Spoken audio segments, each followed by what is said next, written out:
Some mysteries fade with time, others only grow darker. For more than 50 years, one question has refused to die. What happened to Jimmy Hoffa?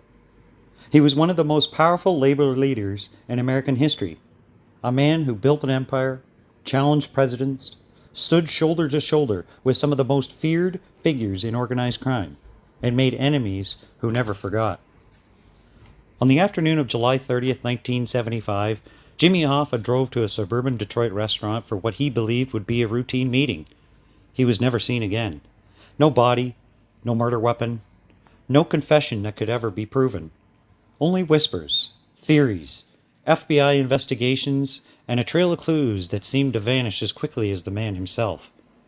For decades, investigators searched beneath barns, under stadiums, inside fields, and beneath concrete, chasing leads that promised answers but only delivered only more questions. Was Hoffa betrayed by the mafia? Did someone he trusts lure him into a trap? And how did one of the most carefully planned disappearances in American history unfold in broad daylight without anyone realizing it? I'm your host, Evan the Nice Guy, and together we'll explore the people, the evidence, and the untold stories hidden beneath the surface of history. Every episode will separate documented fact from enduring myth and uncover the events that continue to spark debate decades later. Welcome to By the Sword History Portal. This is the disappearance of Jimmy Hoffa. The disappearance of Jimmy Hoffa was not a random act. At least investigators never believed it was. From the very beginning, one theory stood above the rest. Hoffa had been lured to the Mock House Red Fox restaurant by the people he knew, people he trusted, and people who understood exactly how to get him to show up. The question was simple. Who could get Jimmy Hoffa to step into a meeting without bringing protection? The answer seemed to point toward the world Hoffa spent decades navigating. The powerful, secretive, and often dangerous relationship between organized crime and the Teamsters Union. Among the names that quickly drew attention was Anthony Tony Provenzano. Provenzano was no ordinary labor leader. A longtime Teamsters official from New Jersey, he was also believed by law enforcement to have strong ties to the Genovese crime family. Years earlier, Hoffa and Provenzano had been allies. They moved through the same circles, attended the same meetings, and shared the same goal of expanding their influence. But their relationship eventually collapsed. According to accounts from people around them, the two men had a serious falling out, and details remained debated, but one thing was clear. By 1975, Hoffa and Provenzano were no longer friends. Some investigators believed Hoffa's desire to repair that relationship may have been the reason he agreed to the meeting. But Provenzano was not the only name connected to Hoffa's final day. Detroit Mafia figure Anthony Tony Jack Giacalone was also expected to be a part of the meeting. Like Provenzano, Giacalone had influence in organized crime circles, and he was known as someone who could act as a mediator. The meeting was supposed to bring people together. Instead, it became the final known destination of Jimmy Hoffa. When Hoffa failed to return home, his family immediately knew something was wrong. He was a man who valued control. He did not simply disappear without explanation. The next morning, investigators began examining the scene. His Mercury Marquis was still parked outside the Mock House Red Fox. There was no obvious sign of struggle, no blood, no weapon, no evidence that told investigators exactly what happened. But there wasn't one important detail. Hoffa's car was still there. Whoever took him, investigators believed, had he not needed to take his vehicle. They only needed to remove him. As the investigation expanded, police began looking closely at the people connected to Hoffa's final hours. Phone records were examined. Witnesses were interviewed. Possible suspects were questioned. But the deeper investigators went, the more complicated the story became. Everyone seemed to have a reason to talk, and everyone seemed to have a reason to stay silent. The people surrounding Hoffa lived in a world where loyalty could change overnight, where old friendships could become dangerous, and where secrets were often protected more carefully than people. Within days, the investigation began focusing on a possible scenario. Hoffa had not gone to the Mock House Red Fox to meet his enemies. He had gone there because he believed he was meeting people that could help him. And that may have been the mistake that sealed his fate.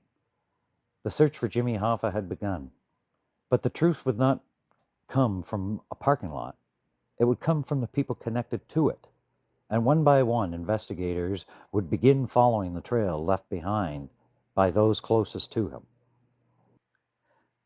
In the days after Jimmy Hoffa disappeared, investigators began working through a long list of questions.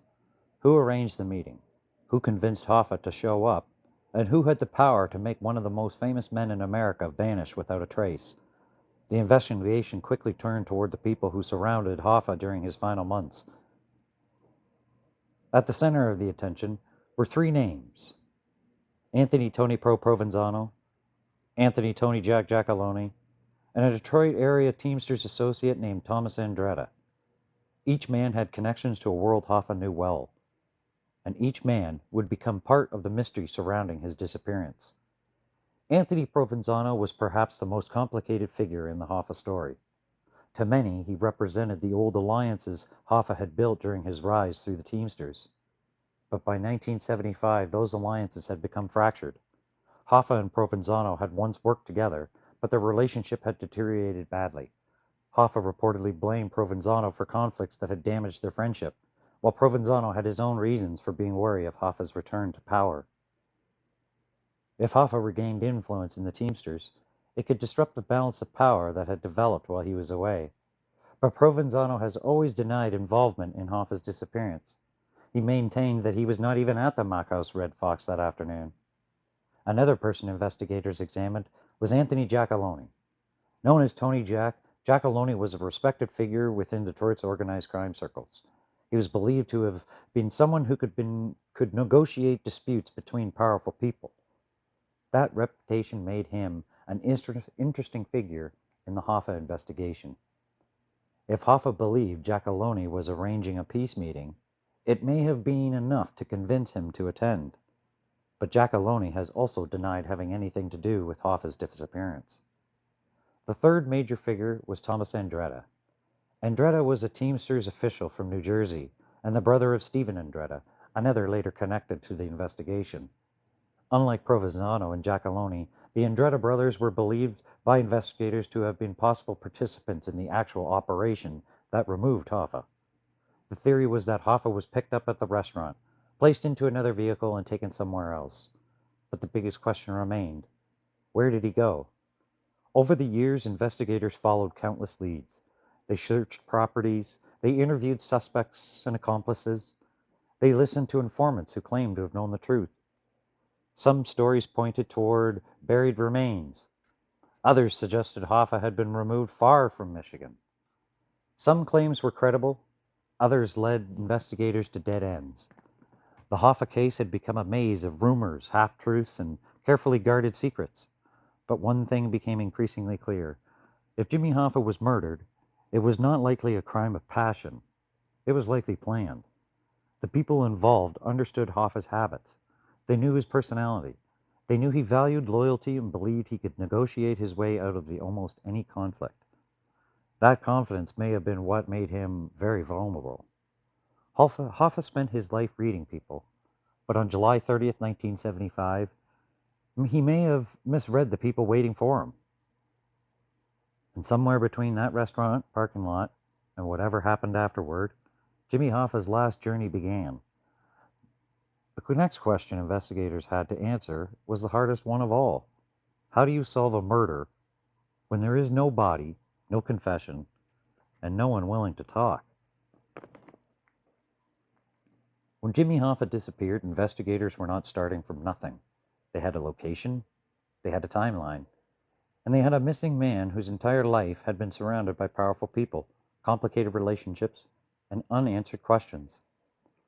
But what they did not have was one thing every homicide investigation wants most: a body. Without physical evidence, the Hoffa case immediately became a battle of theories. Investigators had to reconstruct what happened, not from what they could see, but from what people said, what they refused to say, and what the evidence suggested. The first major break came from the parking lot of the Mackhouse Red Fox. Hoffa's car was found exactly where he had left it. Inside was his personal belongings, including his glasses and other items that suggested he had not planned to leave for long. It was a detail that investigators found significant. Hoffa had not disappeared by choice. Something had happened after he arrived.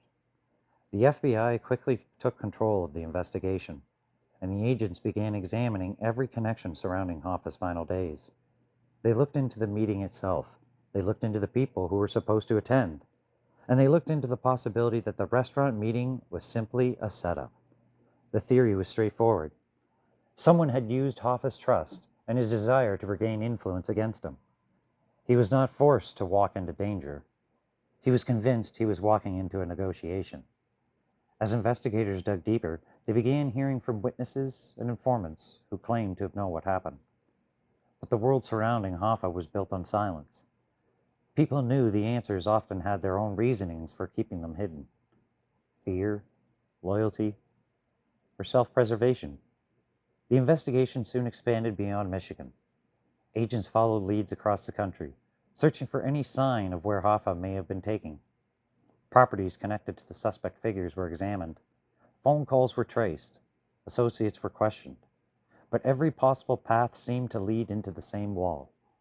Nobody wanted to be the person who could break the code of silence. The disappearance also captured the attention of the American public. Jimmy Hoffa had spent decades as a larger-than-life figure. He had battled presidents, testified before Congress, survived prison, and built one of the most powerful labor organizations in the world. Now that same man had become a ghost. Newspapers filled with theories. Television programs followed every rumor. And the phrase, "Where is Jimmy Hoffa?" became one of the biggest unanswered questions in America. But behind the headlines, investigators were slowly building a case. They believed that Hoffa had been murdered. They believed organized crime figures were involved. And they believed the people responsible had gone to extraordinary lengths to make sure the truth never came out. The investigation would last for decades. Searches would come and go, suspects would age, witnesses would die, but the mystery would still remain there. Because finding out who wanted Jimmy Hoffa gone was the only one part of the puzzle. The bigger question was this: what happened after he left the parking lot? Where did the trail of Jimmy Hoffa finally disappear? The disappearance of Jimmy Hoffa created a mystery unlike any other. There was a crime scene, but no clear evidence. There were suspects, but no one willing to confess. And there were countless stories, but very few answers. For decades, the Hoffa investigation would be shaped by the people who claimed to know what happened after he left the Mock House Red Fox parking lot. Some were informants, some were criminals looking for attention or a deal. Some were people caught in the middle of a world where silence could be the difference between survival and danger. The first major challenge for investigators was separating fact from fiction. Almost immediately after Hoffa vanished, rumors began spreading through Detroit and beyond. Some claimed he had been buried in a remote location. Others claimed he had been transported out of state. Some stories were so dramatic they seemed almost impossible. But the FBI had to follow every lead. Because in Hoffa's case, even the strangest claims could not simply be ignored. One of the most famous theories involved the idea that Hoffa's body had been hidden in a way designed to make it impossible to find. Over the years, investigators searched numerous locations based on tips and alleged insider information. Fields were examined, buildings were investigated, ground was dug up. Yet every search ended the same way: no Jimmy Hoffa and no final answer. As the years passed, some people came forward claiming they knew details about the disappearance. One of the most notable was Charles "Chucky" O'Brien, a longtime Hoffa associate and the stepson of Teamsters Frank Fitzsimmons. O'Brien had become a central figure in the investigation after witnesses reported seeing him with the vehicle connected to Hoffa's disappearance. O'Brien denied involvement and maintained that he did not know what happened to Hoffa. Another name that would become connected to the case was Frank Sheeran, a former Union official and longtime Hoffa associate. Sheeran later claimed that he had been the one involved in Hoffa's murder. His story became widely known, but was also heavily disputed by investigators, journalists, and people who are familiar with the case. Questions remained about whether Sheeran's confession was a genuine account of events or an attempt to create a legend around himself. That became one of the defining problems of the Hoffa mystery. The truth was buried beneath layers of competing stories. Everyone seemed to know someone who knew something. But the closer investigators got to the center of the mystery, the more the story changed. Still, one belief remained consistent among many of the investigators. Jimmy Hoffa was most likely killed because he had become a problem for powerful people. He wanted to return to influence. He wanted to rebuild his position in the Teamsters. And there were people who had spent years creating a new order while Hoffa was gone. His return threatened that balance.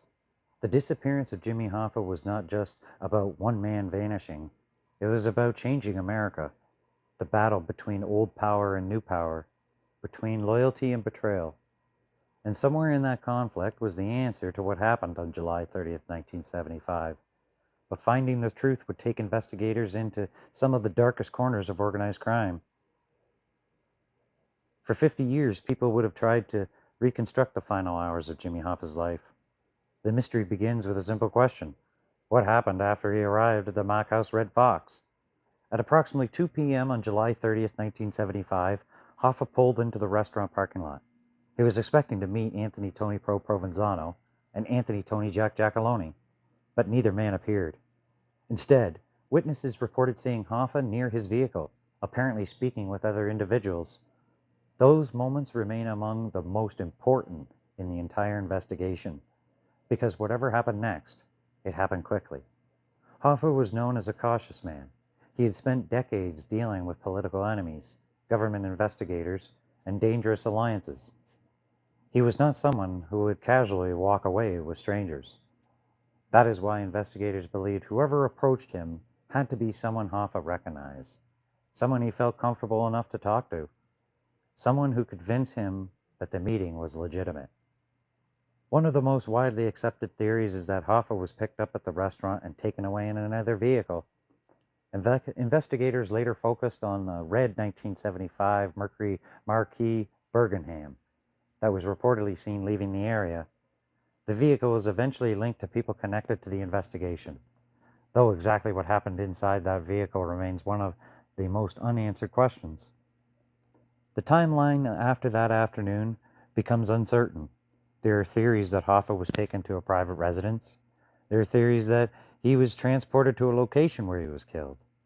There are theories about where his remains have been hidden. But after decades of searches, no physical evidence has ever confirmed exactly what Hoffa went through. The lack of body has allowed speculation to grow. Every rumor became a possible answer. Every new informant became a potential key. Every unexplored location became a possible final resting place. But beneath all the theories is a pattern that investigators have repeatedly returned to. Hoffa's disappearance appears to have required planning. It required coordination, and it required people who understood how to remove a man without leaving behind the evidence needed to solve the crime. The people responsible, if the prevailing theory is correct, did not simply eliminate Jimmy Hoffa. They erased him. And for investigators, that may have been the most revealing clue of all, because the disappearance of Jimmy Hoffa was not an impulsive act. It was a message, a reminder that in the world Hoffa had spent his life navigating, power came with risks. The man who had built an empire through strength, loyalty, and influence had finally met a problem that he could not be negotiated away. On July 30th, 1975, Jimmy Hoffa walked into a meeting. He never walked out. And the search for the truth would continue for decades.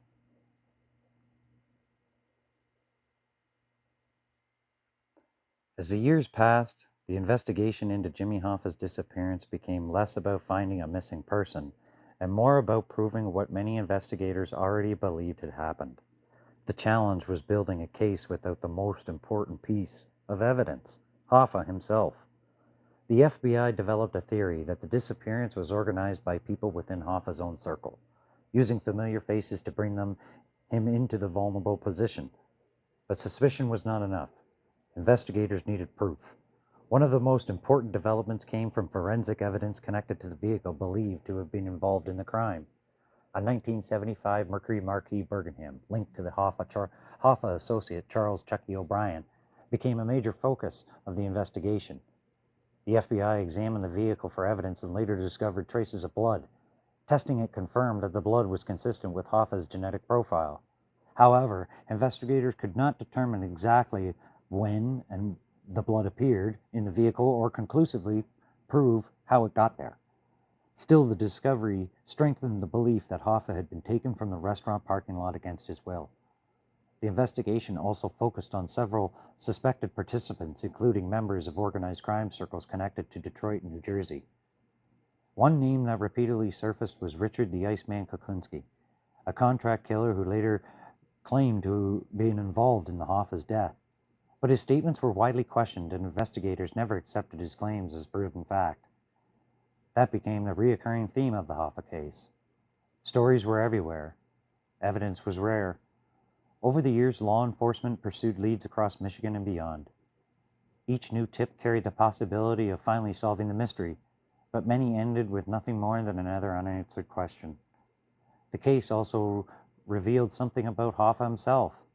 His greatest strength had always been his ability to build relationships across different worlds: labor leaders, politicians, businessmen, and organized crime figures. But those connections also created a dangerous network of alliances. The same people who helped Hoffa rise to power were now among the people investigators believed could have played a role in his downfall. By the 1990s and the 2000s, the Hoffa investigation had become one of the longest-running mysteries in American criminal history. Agents continued following leads. New witnesses came forward. Old locations were searched again. But the central mystery remained untouched. Who gave the final order?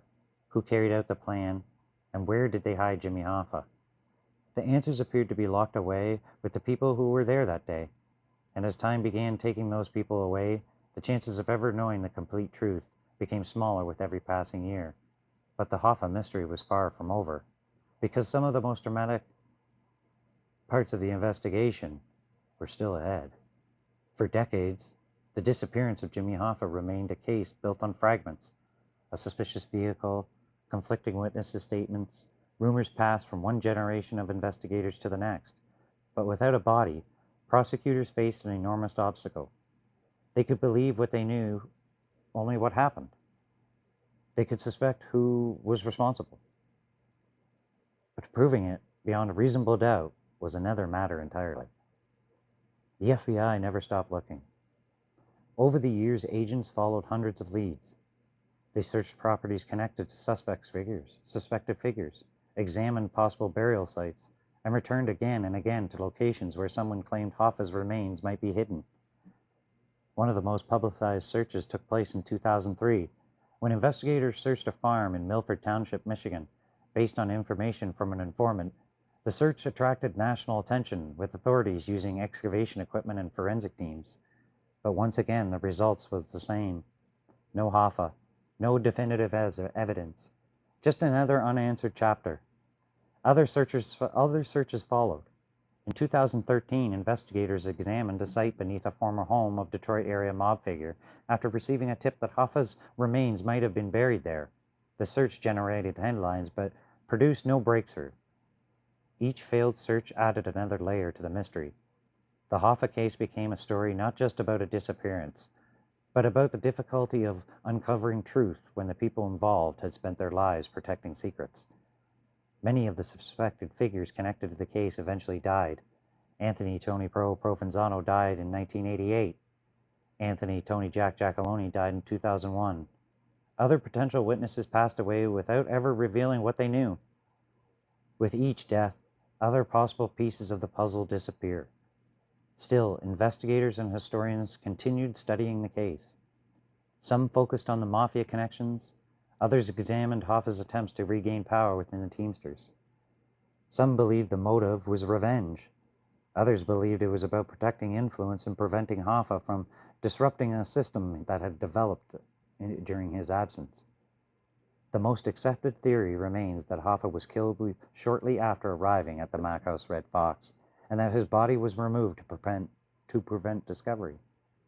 but the exact details remain unknown. That uncertainty is what has kept the case alive. Jimmy Hoffa's disappearance is not just a mystery because he vanished. It's a mystery because the people who likely knew the truth took the truth with them. The parking lot where Hoffa was last seen was changed over time. The men connected to the case are gone. The world that created Jimmy Hoffa has largely disappeared. But the question remains exactly the same as it was on that summer afternoon in 1975. Where is Jimmy Hoffa? And will anyone ever truly know? This is about what remains, the theories, the unanswered questions, and the mystery that has survived for half a century. With his disappearance became a more criminal investigation, more than just a criminal investigation. It became an American legend. For generations, people have been fascinated by the same question investigators have chased since 1975. How could a man as famous, powerful, and connected as Jimmy Hoffa simply disappear? The answer lies partly in the world Hoffa helped create. He was a man of contradictions. To his supporters, he was a fighter who gave working people a stronger voice. He helped build the Teamsters into one of the most influential labor unions in the country and fought aggressively for better wages, benefits, and protection for truck drivers. To his critics, he was a symbol of corruption and the dangerous relationship between organized labor and organized crime. Both images became a part of his legacy, but his disappearance changed the way history remembered him. Before July 30th, 1975, Jimmy Hoffa was a controversial figure. After that day, he became a mystery. The case also left behind questions about power and loyalty. Hoffa spent his career believing that relationships mattered. He understood alliances, favors, and influence better than almost anyone. But the same network of connections that helped him rise may have also created the circumstances that led to his downfall. He trusted people from the world where loyalty was valuable, but where betrayal could be permanent. Over the years, countless books, documentaries, and investigations have attempted to solve the Hoffa mystery. Some has focused on organized crime, some has focused on union politics. Some have focused on the individuals who may have carried out the crime. But every theory eventually reaches the same barrier. There is no final piece of evidence, no recovered remains, no confirmed account of what happened after Hoffa left that parking lot. And that is why the story continues. The disappearance of Jimmy Hoffa sits at the intersection of history, crime, and mystery. It represents the end of an era when powerful labor leaders, politicians, and organized crime figures could influence American life in ways that seemed almost impossible today. The world that created Hoffa has changed. The men who have known the truth are gone, but the mystery remains. On July 30th, 1975, Jimmy Hoffa arrived at the Mock House Red Fox restaurant, expecting a meeting. Instead, he stepped into one of the greatest unsolved mysteries in American history. A man who spent his life fighting for control over his own destiny and lost it in a matter of minutes. And 50 years later, one question still echoes. What happened to Jimmy Hoffa? This is the mystery that refuses to disappear. History is often defined by what we discover.